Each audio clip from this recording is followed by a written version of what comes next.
I still wouldn't buy this car.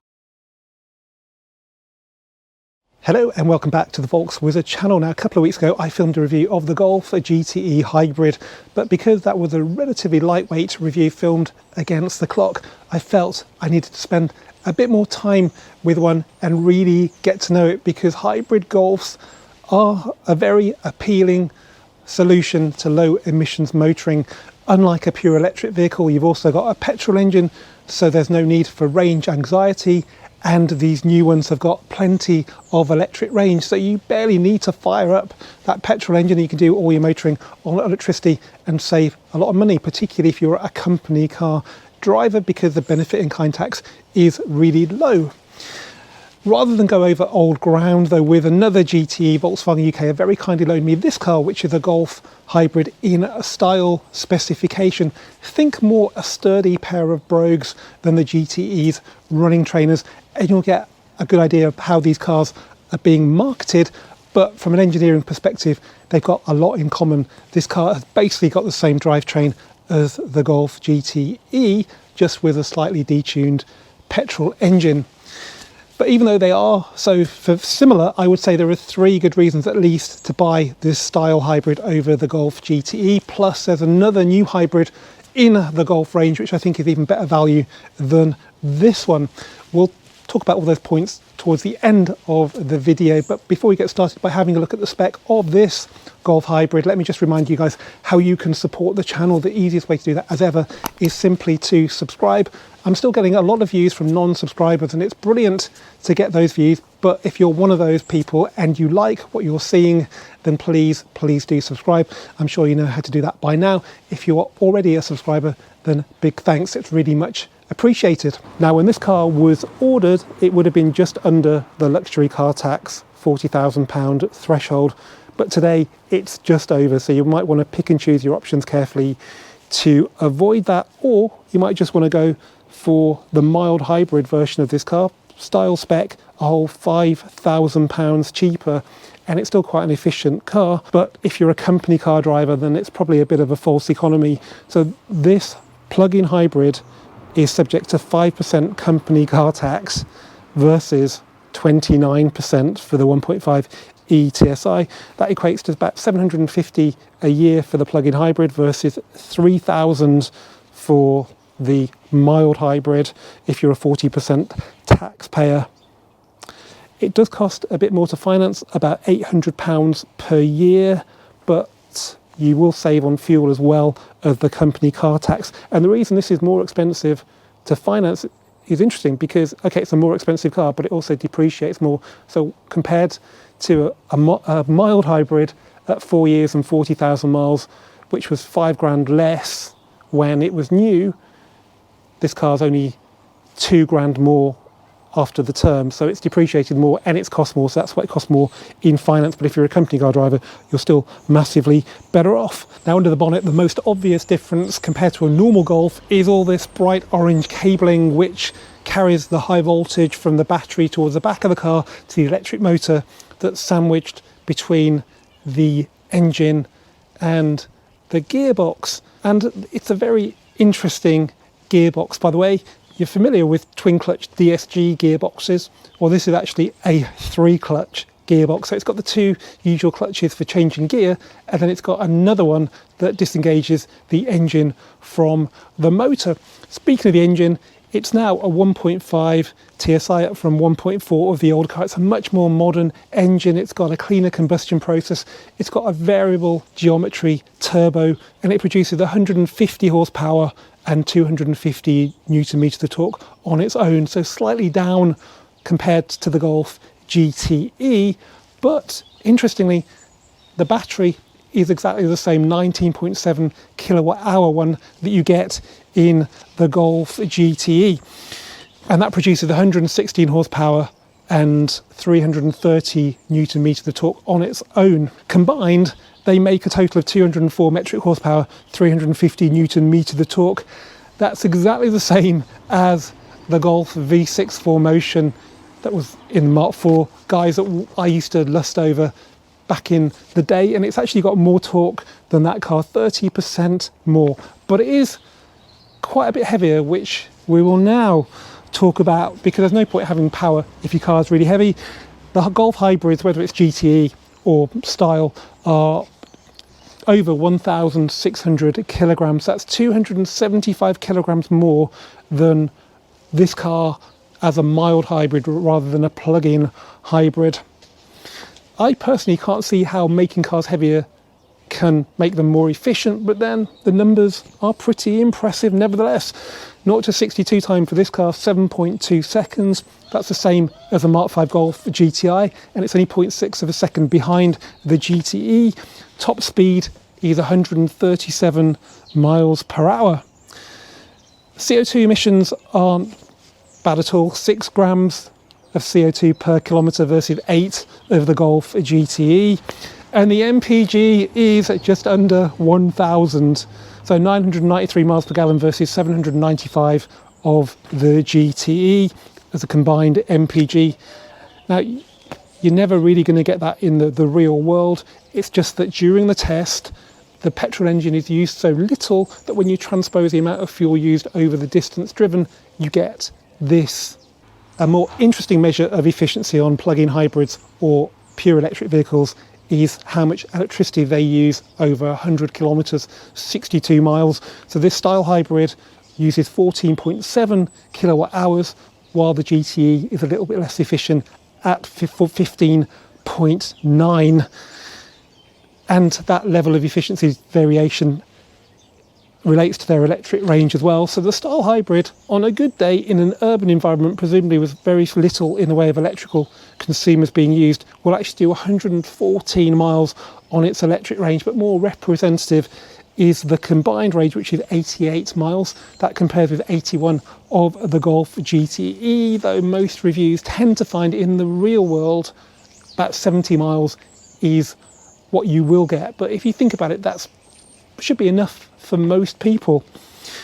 It's worth mentioning as well that the overall range is reduced a bit because this car's got a smaller fuel tank than the normal Golf, so it's 40 litres versus 55, and the boot is smaller as well, so something to consider if you do use the full capacity of a Golf boot. 273 litres versus 381. Basically you lose the area underneath the boot floor. Okay, now let's talk about charging the Golf eHYBRID. There is one charging port and it's on the left hand side of the car regardless of where the steering wheel is. Obviously if you're in a right hand drive car, it's possible you may not notice the cable is still connected, but the good news is the car won't let you start up if that's the case.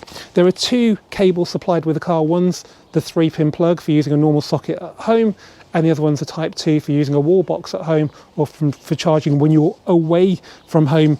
Compared to the Mark 8 Golf hybrid, charging rates have improved significantly. That would charge at a maximum of 3.6 kilowatts on AC.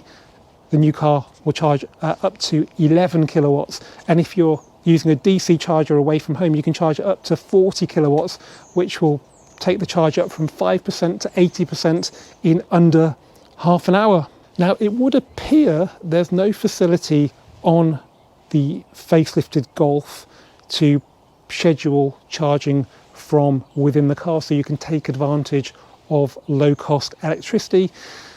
I've asked Volkswagen why this is no longer the case, because the owner's manual actually says that it is possible, but there's no option on the infotainment screen. But I actually haven't heard back from them. There's a lot of chat on forums about this, and the solution seems to be to contact your energy supplier and have the scheduling done using their app and their smart meter rather than do it from within the car. Another way to top up the battery is via brake energy recuperation. So in a normal car, when you brake, that creates heat and that's just waste energy. In an electric or hybrid car, the car's electronics can harvest that energy and send it back to the battery. Now in the Golf eHYBRID, this is set as automatic by default, and that's an intelligent recuperation system that uses GPS data and road conditions to alter the recuperation rate accordingly. But if you want to set a fixed rate that's higher or lower than that, then you can do that via the infotainment system. To take the vehicle option, take the exterior option, then scroll to the right and you'll see an option that says hybrid system, and you can alter the recuperation from low to automatic and to high, and it remembers that from then onwards, so you don't have to keep setting it every time you get in the car. Now, much to the surprise of some owners, there doesn't appear to be a battery charge mode, so you can't use a petrol engine to create electricity and send that back to the battery, and that's because that's not very efficient, and if the car could do that, it wouldn't be competitive in the market because other competitors don't allow that, and that means their emissions rating, it would be far superior. So basically, I wouldn't buy this car unless you want to plug in on a regular basis. But there is the old battery hold mode tucked away in the infotainment system. So to access that, just select the driving mode and go for hybrid. And then there's an icon on the right hand side of the screen.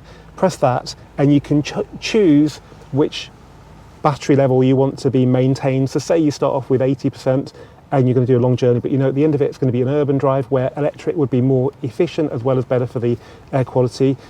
You can reserve 20%.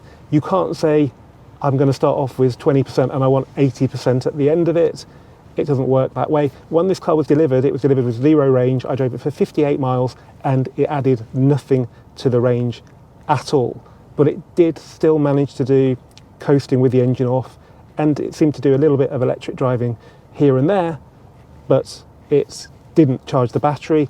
It was still quite efficient then. It did, I think, about 50 miles to the gallon, sticking to the speed limits on a mixture of motorway and urban driving. So it's still pretty efficient. But if you're not going to plug the car in, I think you'd be better off with a 1.5 TSI mild hybrid and pocket the £5,000. Unless, of course, you're a company car owner where you'd be financially better off taking the hybrid. But it'd be interesting to see if those kind of owners actually bother plugging the car in. If they don't, it's a real shame. Now, there are a few things it's worth being aware of if you are the driver of a Golf hybrid. Firstly, if you bottom out the vehicle, you can potentially damage the battery. That might explain why there are so few plug-in hybrid hatchbacks. Most of them are high-riding SUVs. Also, if you charge frequently with DC, then that can reduce battery capacity. Volkswagen recommend day-to-day you should charge only with AC, and DC should be reserved for short stops on motorways. Also, if you fully charge the battery, you should drive off shortly afterwards if possible. Now, Volkswagen actually recommend that you use the scheduling facility to time the fully charging of the battery to just before you leave. But as I mentioned earlier, even though it's in the owner's manual, it's not actually a function that's available on this car. Also, if you leave the car unused for a period of time, you should try and leave it with 40 to 70% of the battery charge remaining, and avoid parking it outside in high temperatures or in direct sunlight. And never leave it so the high voltage battery fully discharges, because this can cause irreversible damage. Also, probably more relevant to owners is that when it comes to jump starting, this car is a receiver, but it's not a giver. So you can jump start the Golf hybrid, but you can't actually give other cars a jump start, which might lead to awkward conversations in cold winter car parks. Okay, now let's have a look around the outside of this Golf eHYBRID in style specification. Let's start then by talking about the colour. It's anemone blue, which is an £800 factory option colour. If you think Audi's denim blue from about 20 years ago, you'll be on the right lines. It's quite a subdued blue, but that's in keeping with the classy style specifications, and it's new for the facelift, which is quite handy because to most people this will look just like the Mark 8 pre-facelift. Other ways to tell are that we have got the illuminated Volkswagen badge now, as well as the light bar that's new for the facelift.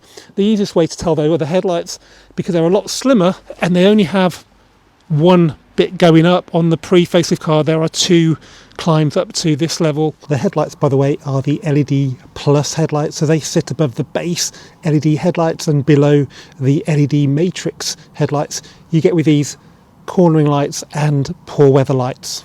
You can tell this car is a style because it's got the chrome around the lower air intake and at the bottom of the windows, and this car has got the upgraded wheels. So these are 18-inch Catanias, 17-inch Nottingham is standard.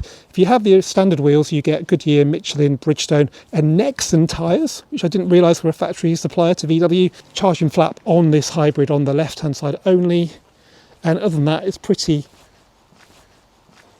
plain really, no badges, no mouldings.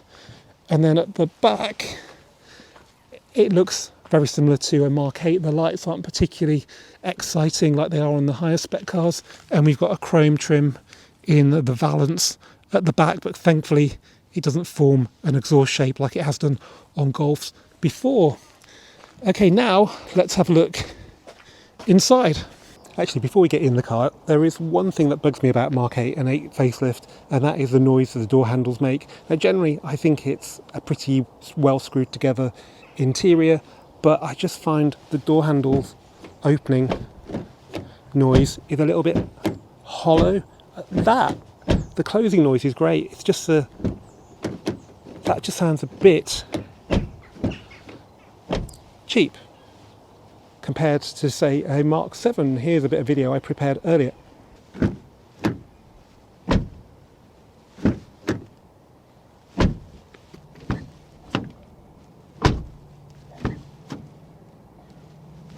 Anyway, let me know what you think in the comments. Okay, it's unusual for me to give you a tour of the interior of a non-sporty Golf, but it's a worthwhile experience because these sell in far greater numbers. So let's start off then with the door card. Nice to have some fake leather there, padded Alcantara there. Looks expensive. A nice inlay, plastic's good. Tips on the switches are chrome, so that's nice. Flock-line door bins, of course, Golf trademark. And then no sill protection. You can order that as an option though. And then floor mats. I've got that contrast stitch, which is nice. Carpet quality as usual, poor quality, plain black pedals. Plastic quality down here is not so brilliant, but it's okay.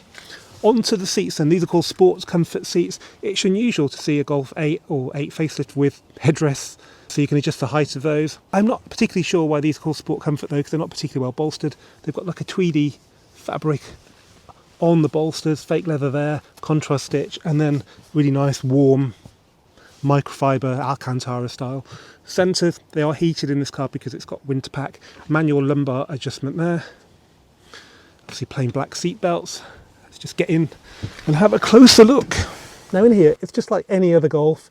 The real difference is what happens on this screen, because there are functions that are unique to this model. For example, static air conditioning allows you to program a time and temperature for the heating. So if you want it to warm up to 22 degrees before you leave tomorrow at 7:35, bingo, I've tried this and it is absolutely brilliant. It's so simple but so effective. It was a frosty day today and it just de-iced the car in a couple of minutes while I was inside drinking a cup of tea. Then we have this charging screen.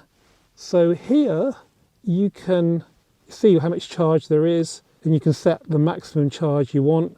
Volkswagen recommend you don't go beyond 80 on a regular basis to improve the battery life. Also in vehicle, there are some unique screens for the hybrid. So this shows you the energy flow. When you drive, power will move from the engine to the battery, or from the battery to the motor, or from the brakes, from recuperative braking to the battery. And this shows you the electric range potential to turn the aircon off and increase it by 5 miles, that says. There are a couple of other screens that we mentioned in the charging section that are unique to the hybrid. The first one is battery hold mode, so press mode and then select hybrid, press that arrow, and then you can select the level of charge that you want to be maintained. The other one is the brake energy recuperation.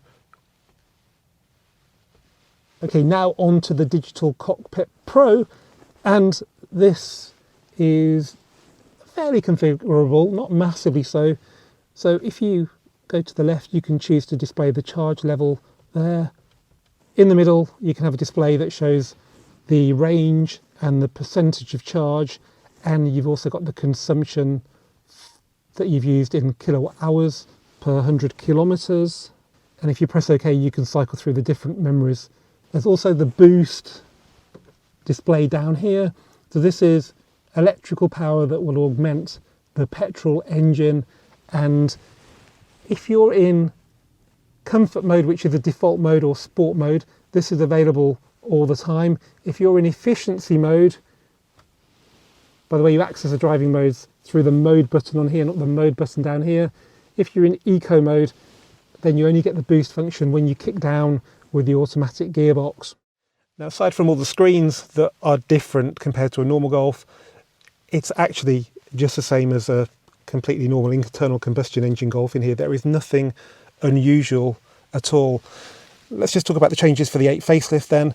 We've got the new old steering wheel with the traditional buttons that to my eyes looks more expensive, and it's definitely more intuitive to use. We have got the 12.9-inch infotainment system, which I appreciate from your comments that this looks like a bit of a barnacle stuck on the dash. It's not integrated into the dash, but I think when it comes to these things, function is more important, and it's so much quicker than the integrated one in the Golf 8, and the size of the graphics, which I guess I better demonstrate, make using it so much easier, and it's faster, and yeah, it's how the infotainment always should have been. We'll leave that to warm up. But other than that, in here, it's pretty standard Golf 8. Not an awful lot has changed. We've got a light colour headliner and pillar trims, a non-flock lined glove box, got the later piano black for the centre console, and the stubby shifter just out, just like in the Mark 8. There's a shortcut pad down here, but this has really been superseded by this, although on the hybrid, this mode only does this, not the driver profile modes, which are accessible through that button on the infotainment screen. Paddles here, quite small. Leather trim to the steering wheel. And a very nice dash moulding. I think in all the fuss about the infotainment on the Golf 8, the pre-facelift car, not many people mentioned how nice that dash moulding is, particularly compared to early T-Roc that had a horrible shiny one. Okay, let's get a look in the back. Just turn this off. Okay, well, there's been a bit of a downgrade to the back doors, but we've still got the Alcantara and the padding there. There is ambient lighting as well, 30 colour in the style, which will still be operational, but we haven't got the inlay in the door. It's not actually too bad a door trim with that and that still being present. Now, even though under the seat is the battery, the seating position looks identical to that in a normal internal combustion engine Golf, which means there is plenty of room in here, and the seat backs are really soft, so they're really good for your knees to fit in. Yeah, the only sort of thing I can pick up on is that this looks a bit cheap compared to the chrome tipped things or matte aluminium tipped controls at the front, and there's a digital display there as well for the third zone of the aircon. Headroom, I'm 6 foot, not bad. So yeah, okay, now we need to have a look in the boot.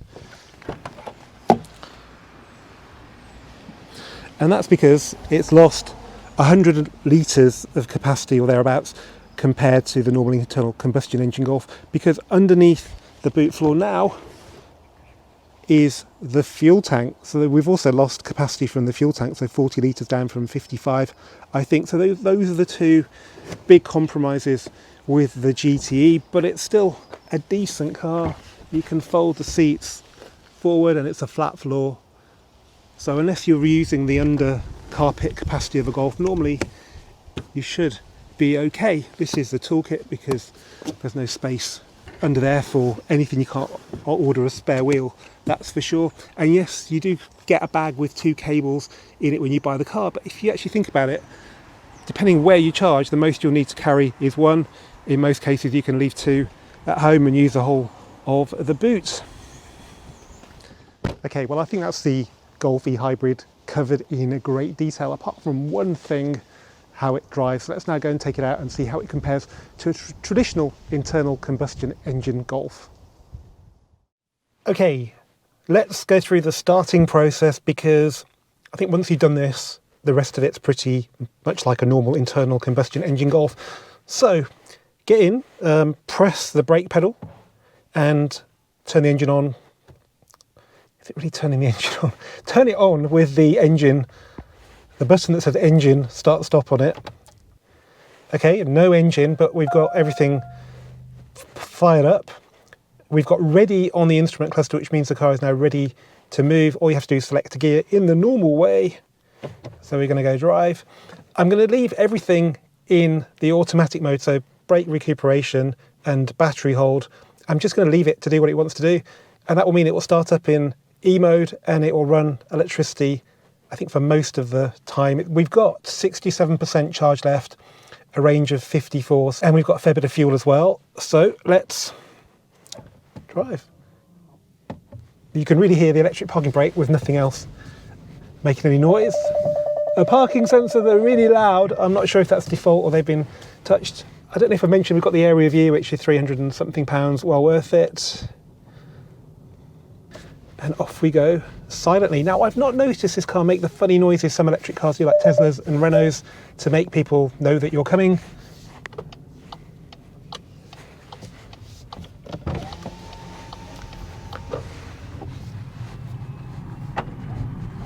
It's a bit of like a whistle noise, but it could be the wind.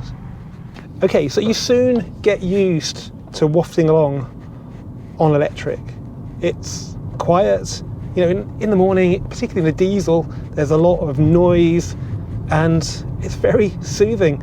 And the electric motor on its own will produce 330 Newton meters of torque. I'm not sure that's going to be deployable all the time, but the important thing about torque with electric motors is at the minute you press the throttle, it's there. I mean, that slipped the wheels a little bit.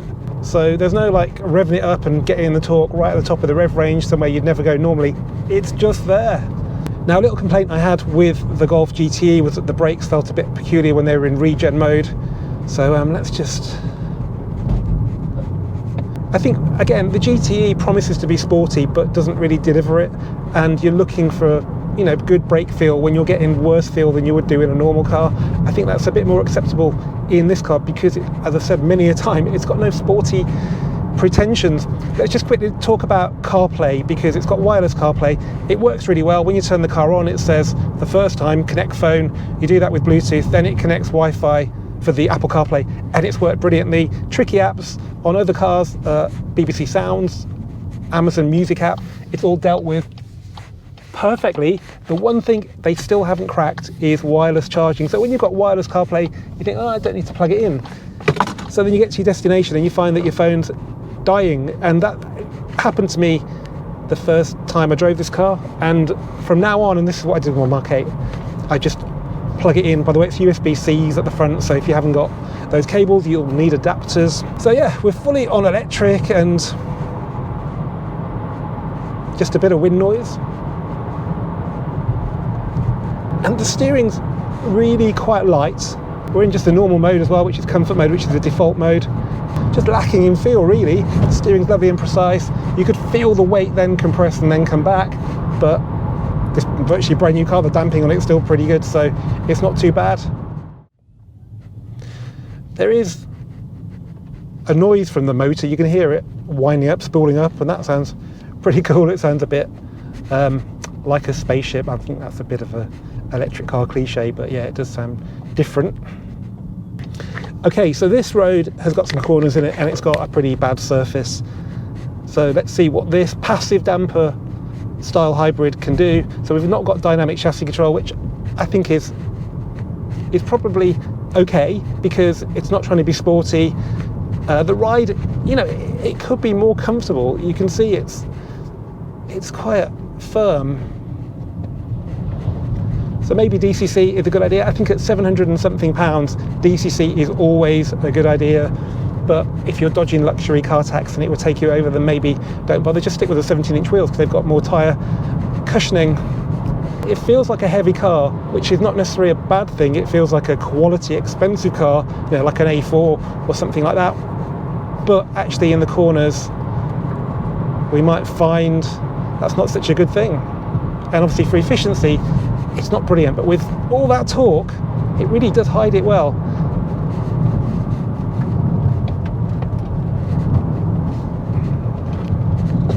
Okay, this is the tricky corner then, so let's let this FedEx van go.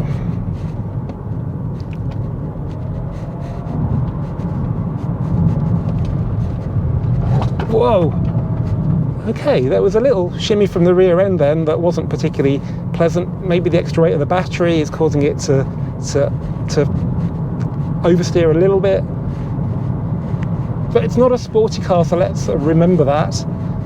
And I think for general driving, it's really good. Now let's go to hybrid mode.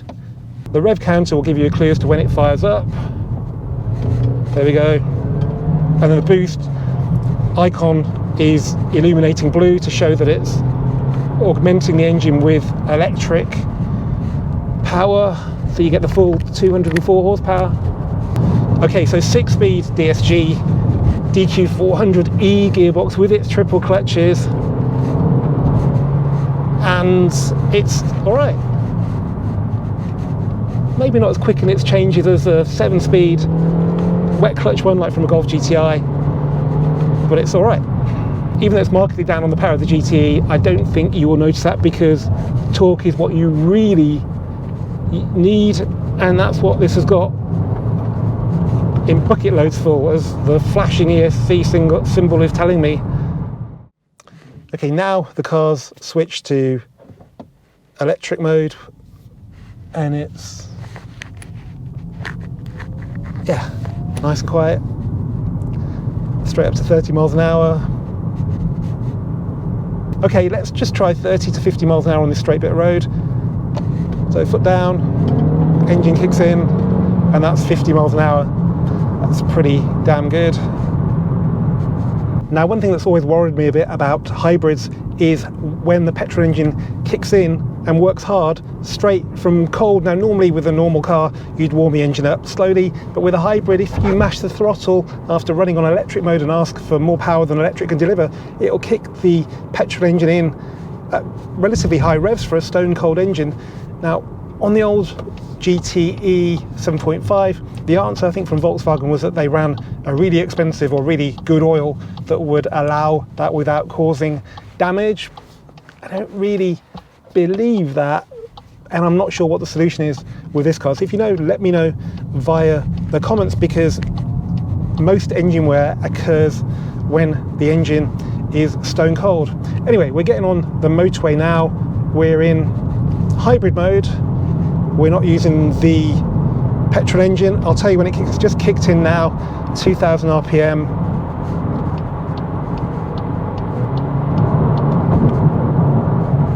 And there we are, 70 miles an hour coming up. Okay, so that's cruising at 70 dead. We're doing just over 2000 RPM. We're in fully automatic mode, so we should be in 6th gear. It's quite thrummy in here, which I'm surprised about, really. This section of the M40 is quite coarse,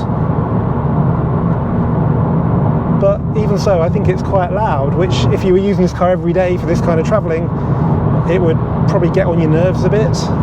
I will shut up so you can hear. The mic's here.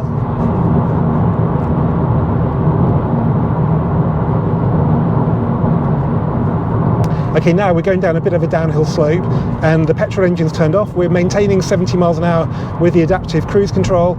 There's no, you can see the power meter showing the deployment of the electricity, which is really interesting because the rev counter is resolutely on 0. And now we're going up a little bit of a gradient.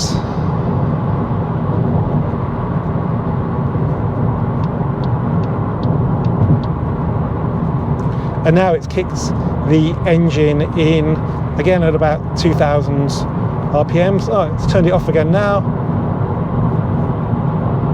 So you can see that this Golf eHYBRID is a bit more intelligent than the ones that came before it, because it will blend electric driving, petrol driving, and that's why they're nearly like 4-figure mileage MPG cars in the emissions test, because they're doing so much. And let's not forget, the engine in this one, the 1.5 TSI, is an efficient engine as well, much more efficient than the 1.4 that came before it.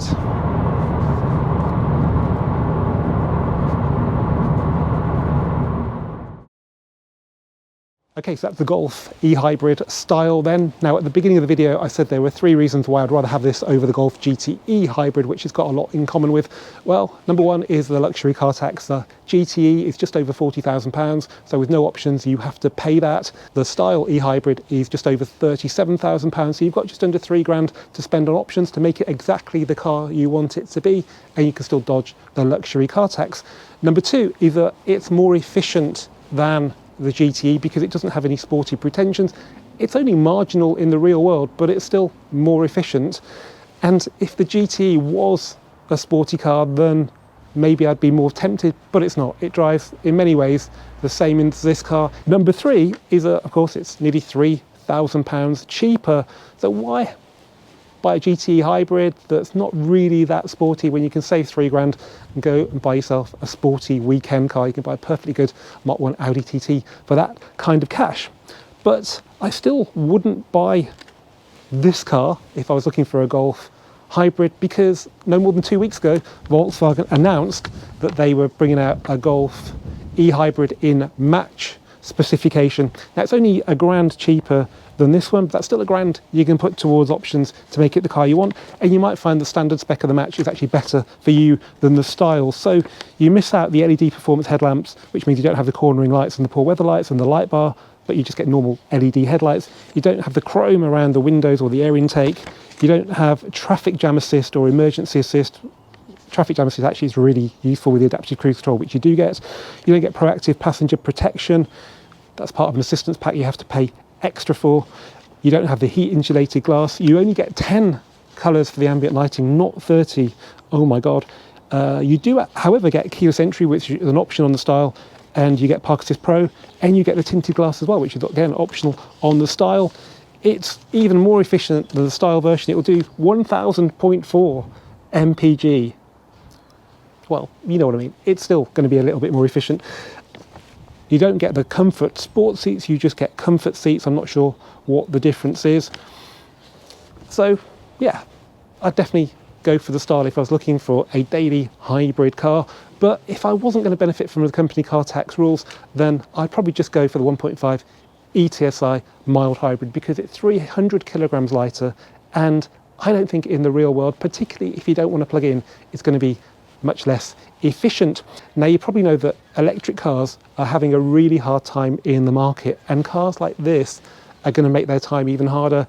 A couple of years ago with a Mark 7.5 Golf GTE, the range was like 15 miles in the real world. This is now 70, and that makes it much harder to justify buying an ID3. There's an ID3 Performance Pro Match, which is £36,650, so somewhere between the Match eHybrid and the style. It's got a 268 mile range, but it hasn't got an engine as well. It's all electric, so range anxiety is going to be your problem. It's actually slower to 62 miles an hour than this car. The interior isn't a patch, even on Golf 8, which you might say is not as good as some other Golf versions we've had. And it's not a Golf. Everybody loves the Golf, and you can bet in the future electric, pure electric Volkswagen hatchbacks are going to be called Golf, because I don't think the ID3 range has worked very well. Okay, you pay a little bit more company car tax, 2% for the ID3 versus 5% for the style, but actually, even for a 40% taxpayer, that's only a few £100s a year. And would you pay that to dodge range anxiety but still be able to drive around mainly on electric? I know I would. So there you go, guys. This is a great car, but I think there are plenty of other good cars in the Golf range that might suit you even better, but maybe not an ID3. As ever, guys, thanks for watching this Volkswagen video. Keep subscribing, keep commenting, and I'll see you for the next one very soon, which might actually be on the ID3 GTX.